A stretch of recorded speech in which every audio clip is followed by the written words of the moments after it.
تلاوت اس کی ہوتی تو قال آمین، تو آمین کہتے، ورفع بها صوته، اور اس آمین کہتے وقت کیا ہے، اپنی آواز کو بلند کر۔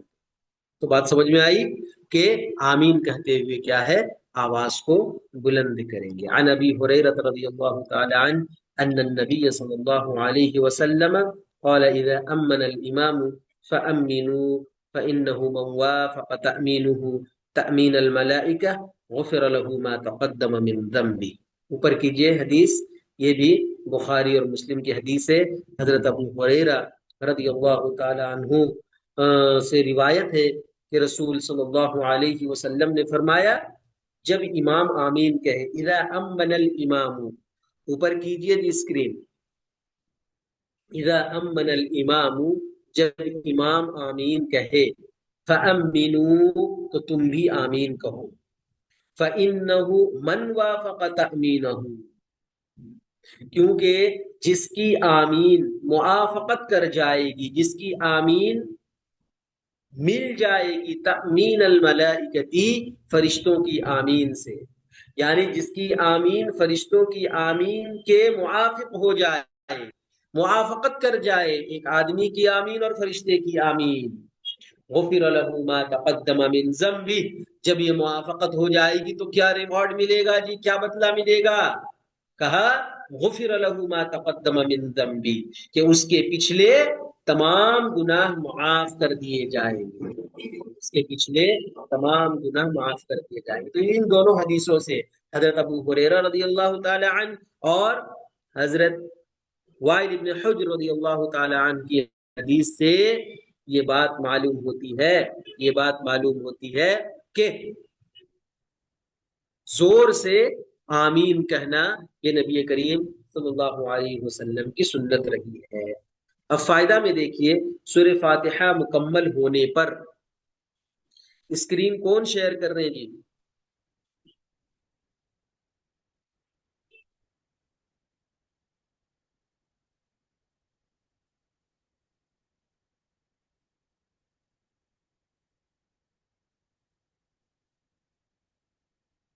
آواز آ رہی ہے میری؟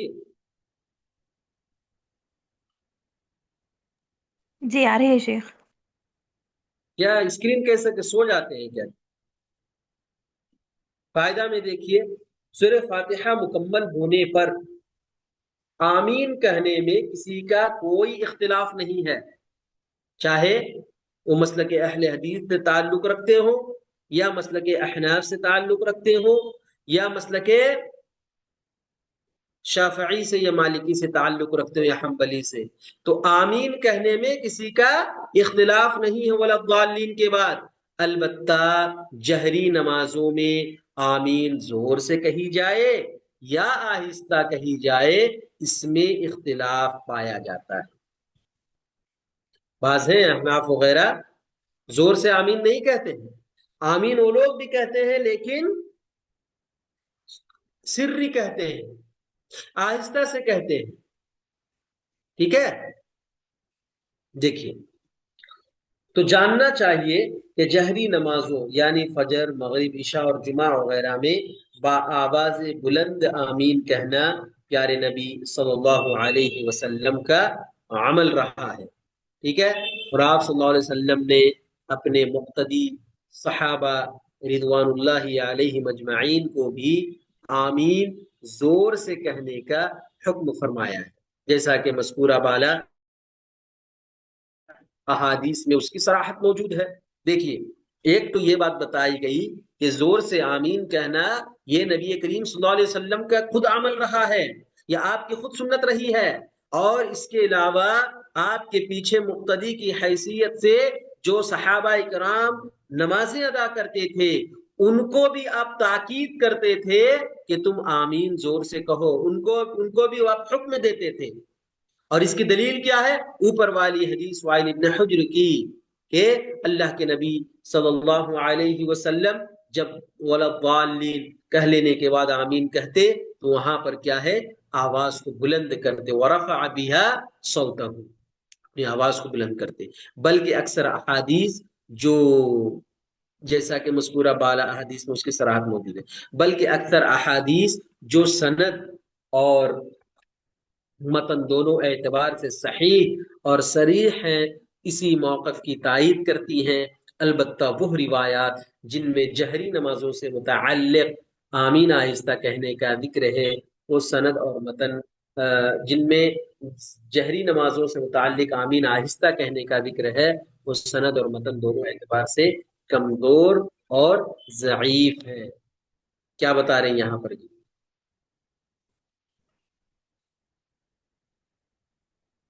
کہ آمین با آواز بلند کرنا جہری نمازوں میں جتنی بھی اس سلسلے میں روایتیں آئی ہیں، تو یہ تمام کی تمام روایات کیا ہے، سند کے اعتبار سے اور متن کے اعتبار سے دونوں صحیح ہیں اور صریح ہیں۔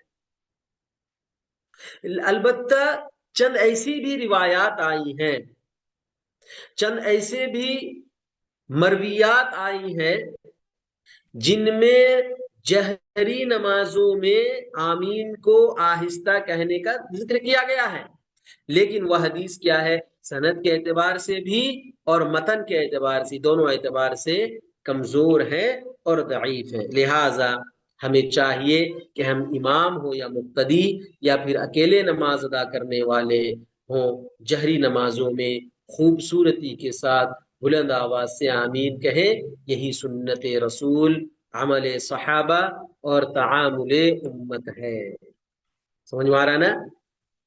صحیح طریقہ اور نبی کریم صلی اللہ علیہ وسلم کا جو طریقہ تھا وہ یہی تھا، اور صحابہ کرام رضوان اللہ علیہ مجمعین کا جو عمل تھا اور اسلاف امت کا جو عمل تھا یہی تھا کہ وہ لوگ اکیلے پڑھ رہے ہوں یا جماعت کے ساتھ پڑھ رہے ہوں، جب بھی قراءت جہری کرتے تو آمین کو بھی زور سے بولتے، جہری کرتے، لیکن نرمی کے ساتھ ایسا نہیں کہ اس طرح کی آواز کرے، اس طرح کی گونج پیدا کرے کہ کیا ہے، مسجد کی چھت سمجھیے مسجد پوری گونج جائے۔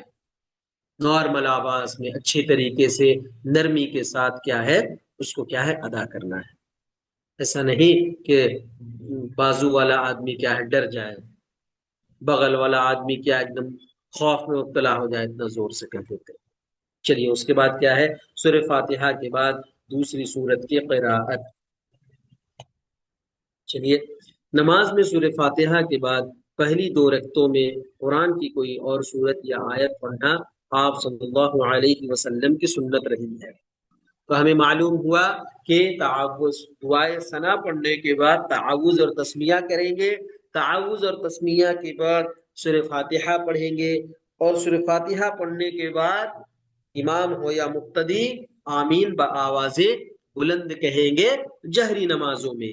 اب جب آمین ختم ہو گیا، سورہ فاتحہ ختم ہو کر آمین بھی ختم ہو گیا، اب اس کے بعد اگر کوئی دوسری سورت پڑھنی ہے قرآن مجید سے تو ہم نے پڑھا تھا کہ وہاں پر کیا ہے، بسم اللہ الرحمن الرحیم کر کے کیا ہے سورت کو آغاز کریں گے، بسملہ کریں گے۔ تو نماز میں سورہ فاتحہ کے بعد پہلی دو رکعتوں میں قرآن کی کوئی اور سورت یا آیت پڑھنا آپ کی سنت رہی ہے۔ ظہر کی نماز 4 رکعت کی ہے، تو پہلی 2 رکعت میں کیا کریں گے، سورہ فاتحہ پڑھیں گے، اس کے بعد کوئی بھی سورت آپ کو چھوٹی موٹی سورت یاد ہو، تبت یدا یاد ہو، اذا جاء نصر اللہ یاد ہو، یا ارأیت الذی یاد ہو، پڑھ لیے، پھر رکوع سجدہ پورا کریں، ایک رکعت ختم، پھر دوسری رکعت میں اسی طرح سورہ فاتحہ کے بعد پھر کوئی ایک سورہ پڑھیں گے 2 رکعت میں سے۔ اسی طرح عشاء میں بھی جس طرح قرات کرتے ہیں عشاء میں، لیکن اب یہاں تک ٹھیک ہے بات۔ تو یہ 2 رکعت میں کیا ہے، ہمیں سورہ فاتحہ کے بعد کوئی سورت پڑھنی ہے قرآن مجید سے جو بھی یاد ہے۔ دلیل کیا ہے؟ یہ دلیل دیکھیے، عن عبداللہ بن ابی قتادہ عن ابیہ قال كان النبي صلی اللہ علیہ وسلم يقرأ في الركعتين من الظهر والعصر بفاتحة الكتاب وسورة سورة ويسمعنا الآية احيانا۔ بخاری کی روایت ہے، کہتے ہیں حضرت ابو قتادہ رضی اللہ تعالیٰ عنہ سے روایت ہے، آپ نے فرمایا، انا عبداللہ بن ابی قتادہ، انا ابی عبداللہ بن ابی قتادہ، کیا ہے اپنے باپ سے یعنی ابو قتادہ سے روایت کرتے ہیں تو کیا ہے؟ قال كان النبي صلی اللہ علیہ وسلم يقرأ في الركعتين من الظهر والعصر بفاتحة الكتاب، کہ نبی صلی اللہ علیہ وسلم ظہر اور عصر کی پہلی 2 رکعتوں کی ہر رکعت میں سورہ فاتحہ اور ایک ایک سورت پڑھتے تھے، وہ سورتن اور کبھی کبھار کچھ آیات ہمیں سنا بھی، وَيُسْمِعُنَا الْآيَةَ أَحْيَانًا، اور کبھی کبھی تھوڑی سی ہلکی سی آواز کو کرتے تھے تو امام کے جو ایک دم پیچھے رہنے والے یا اگل بغل رہنے والے امام کے وہ سن لیتے تھے 1-2 آیتیں کبھی کبھی۔ بات سمجھ میں آ رہی ہے نا؟ ظہر اثر ہے، عشاء کی تو خط سمجھ میں آتی ہے، لیکن ظہر اور اثر میں یہ چیز سمجھ میں نہیں آتی، اس لیے کہ امام سری نماز خاموشی سے تلاوت کرتے ہیں، اس لیے یہاں پر ظہر اور عصر کا تذکرہ کیا گیا کہ پہلی 2 رکعتوں میں سورہ فاتحہ کے بعد کچھ سورتوں کو پڑھیں گے جو قرآن سے یاد ہے۔ اس کے بعد دوسری دلیل دیکھیے، عن جابر بن عبد اللہ قال كنا نقرأ في الظهر والعصر خلف الامام في الركعتين الاوليين بفاتحة الكتاب وسورة وفي الاخريين بفاتحة الكتاب۔ جابر رضی اللہ تعالی عنہ فرماتے ہیں ہم ظہر اور عصر میں امام کے پیچھے پہلی 2 رکعتوں میں سورہ فاتحہ کے ساتھ ایک اور سورت پڑھا کرتے تھے اور آخری 2 رکعتوں میں صرف سورہ فاتحہ پڑھتے۔ تو دونوں باتیں یہاں پر آ گئی تھی، جب 4 رکعت کی نماز کوئی انسان ادا کر رہا ہے تو پہلی 2 رکعتوں میں سورہ فاتحہ کے بعد کوئی بھی سورہ قرآن مجید کے 30 پاروں میں سے کچھ بھی یاد ہے تو اس کو پڑھے گا، اس کے بعد آخری کی 2 رکعتوں میں صرف سورہ فاتحہ پڑھے گا۔ اس کی دلیل ابھی ہم نے جابر بن عبداللہ کی حدیث پڑھی، اب فائدہ میں دیکھیے، پورا نیچے کیجیے، پورا فائدہ میں لائیے۔ سری نمازوں یعنی ظہر و عصر کی پہلی 2 رکعتوں میں سورہ فاتحہ کے ساتھ دوسری سورت پڑھی جائے گی، جیسا کہ مندرجہ بالا احادیث میں بحیثیت امام پیارے رسول صلی اللہ علیہ وسلم کا عمل اس بات کا ثبوت ہے، بلکہ حضرت جابر کی روایت میں تو اس بات کی بھی دلیل موجود ہے کہ امام کے پیچھے نماز پڑھنے والا شخص بھی ظہر و عصر کی پہلی 2 رکعت میں سورہ فاتحہ کے ساتھ دوسری سورت بحیثیت مقتدی ملا سکتا ہے، البتہ اس بات کا خیال رہے کہ جہری نمازوں میں امام کے پیچھے مقتدی کو صرف سورہ فاتحہ پڑھنا جو فرض ہے، دوسری صورت ملانے کی اجازت نہیں، بلکہ امام کے قرات کو غور سے سننے کا حکم ہے، جیسا کہ سنن ابی داؤد حدیث نمبر 823 میں اس کا واضح ثبوت ہے۔ وہ حدیث ہم نے کل پڑھی تھی کہ اللہ کے نبی صلی اللہ علیہ وسلم پر قرات بھاری ہونے لگی تھی تو انہوں نے پوچھا اللہ کے نبی صلی اللہ علیہ وسلم نے کہ لعلکم تقرؤون خلف امامکم، کیا جی سورہ فاتحہ کے بعد بھی تم لوگ پڑھتے ہو شاید؟ تو اللہ کے نبی صلی اللہ علیہ وسلم سے بولے صحابہ اکرام، ہاں اللہ کے رسول آپ سورتوں کو پڑھتے ہیں نا، ہم جلدی ملانے کے چکر میں کیا ہم بھی سورتوں کو پڑھتے ہیں؟ تو اللہ کے نبی صلی اللہ علیہ وسلم نے کہا نہیں جی، صرف سورہ فاتحہ پڑھو۔ تو یہاں اس سبق کا خلاصہ یہی ہے کہ سری نمازوں میں چاہے امام ہو یا مقتدی ہو، ہے نا، چاہے اکیلے نماز پڑھ رہا ہو یا جماعت کے ساتھ نماز پڑھ رہا ہو، پہلی 2 رکعتوں میں سورہ فاتحہ کے بعد کوئی سورت کی تلاوت کرے گا، اس کے بعد آخری 2 رکعتوں میں کیا ہے، صرف سورہ فاتحہ پڑھے گا۔ تو اللہ سے دعا ہے کہ اللہ تبارک و تعالی قرآن و حدیث کی ان باتوں کو ہمیں اچھی طریقے سے سمجھنے کی توفیق عنایت فرمائے، اور نماز کی جو فقہی مسائل ہم پڑھ رہے ہیں اللہ تبارک و تعالی ان پر ہمیں عمل پیرا ہونے کی توفیق عنایت فرمائے، آمین۔ اقول قولی هذا واستغفر الله لي ولكم ولسائر المسلمين من كل ذنب فاستغفروه انه هو الغفور الرحيم، وصلى الله تعالى على النبي الكريم۔ السلام علیکم ورحمۃ اللہ وبرکاتہ۔